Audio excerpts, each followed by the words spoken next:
అవి తలుచుకుంటే ప్రజాస్వామ్యమే సిగ్గుతో తలంచుకోవాలి. అలాంటి సంఘటనలు జరిగాయి. మేనేజ్మెంట్ని ఒకరిని కాదు, ఎవరినైనా పట్టుకోవచ్చు, ఏదైనా చేయొచ్చు అనే ధీమా వచ్చేసి ఇష్టానుసారంగా ప్రవర్తించే పరిస్థితికి వచ్చారు. అదే సమయంలో ప్రజల మీద, మా పార్టీ మీద సరే, ఈవెన్ జనసేన పవన్ కళ్యాణ్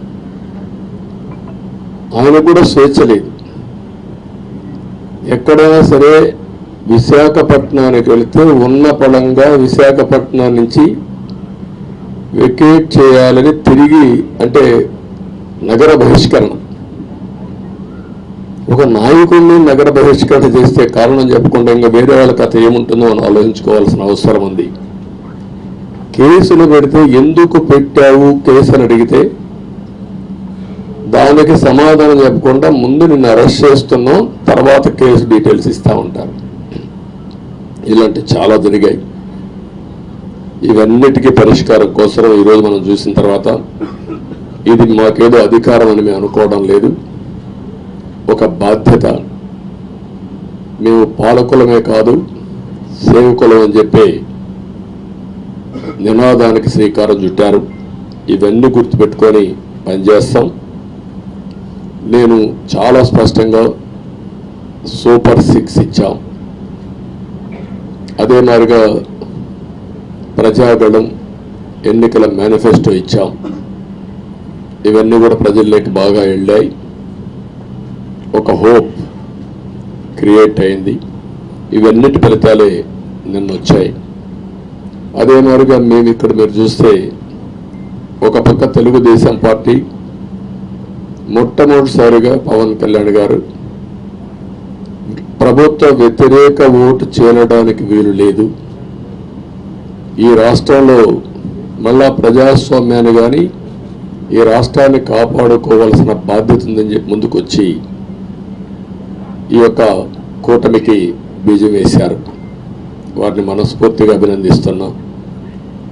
ఆ తర్వాత బీజేపీ కూడా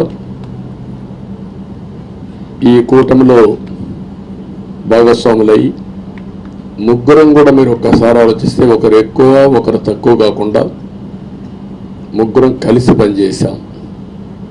భేషజాలు ఎక్కడా లేకుండా మేము ఏదైతే చెప్పామో ప్రజలు గెలవాలి, రాష్ట్రం నిలబడాలి, దీనికోసం పై స్థాయి నుంచి ఢిల్లీ నుంచి వచ్చినటువంటి బీజేపీ నాయకులు కానీ ప్రధానమంత్రి అమిత్ షా గారు కానీ ఇక్కడుండే పవన్ కళ్యాణ్ కానీ తెలుగుదేశం పార్టీ కేంద్ర నాయకత్వం నుంచి కింది వరకు అందరం కూడా ఒక ట్రూ స్పిరిట్తో పనిచేశాం.